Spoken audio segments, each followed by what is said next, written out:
માટે અમે કટિબદ્ધ છે।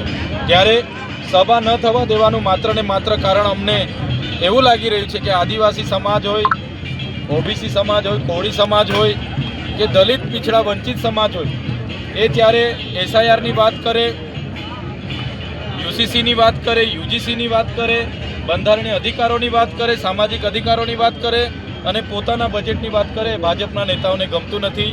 એટલે લોકો જાગૃત ના થાય, શિક્ષણ ના માગે, રોજગારી ના માગે, ખેડૂતો પોતાનું સિંચાઈનું પાણી ના માગે, પીવાનું પાણી ના માગે, એ પ્રકારની વ્યવસ્થા અહીંયા ઊભી કરવામાં આવે છે, જેની સામે લોકોમાં આક્રોશ છે અને આજે હજારોની સંખ્યામાં લોકો ઉપસ્થિત રહ્યા અને અમારી સાથે પણ જોડાયા છે।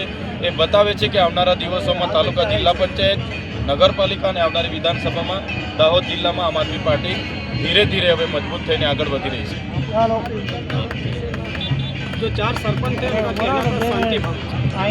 शांति भंग का क्या तात्पर्य? यहाँ पर भी आप लोगों ने शांति से ये प्रोग्राम किया है, ये प्रोग्राम वहाँ पर भी आप कर सकते थे। आपने तमे बधाए जोयुं हशे કે આ લોકશાહી દેશમાં લોકશાહીનું હનન થાય છે।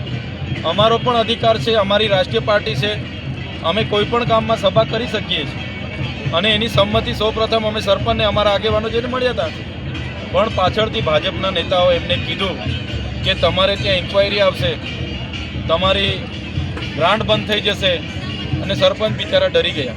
અમે સમજી શકીએ છીએ એમના પર કેવી દબાણો લાવ્યા હશે, પણ હું અભિનંદન આપું છું ગરબાડાની ટીમને કે માત્ર 18 કલાકમાં એમણે તાત્કાલિક બીજું ખેતર સાફ કરાવ્યું, એ ખેતરમાં મંડપ ખસેડ્યો।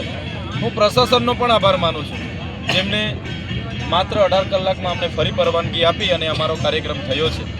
ત્યારે આ જે તાનાશાહી ભાજપના નેતાઓ જે કરી છે એનો લોકશાહી ઢબે આવનારી તાલુકા, જિલ્લા ચૂંટણીમાં લોકો એનો જવાબ આપી દેવાના છે।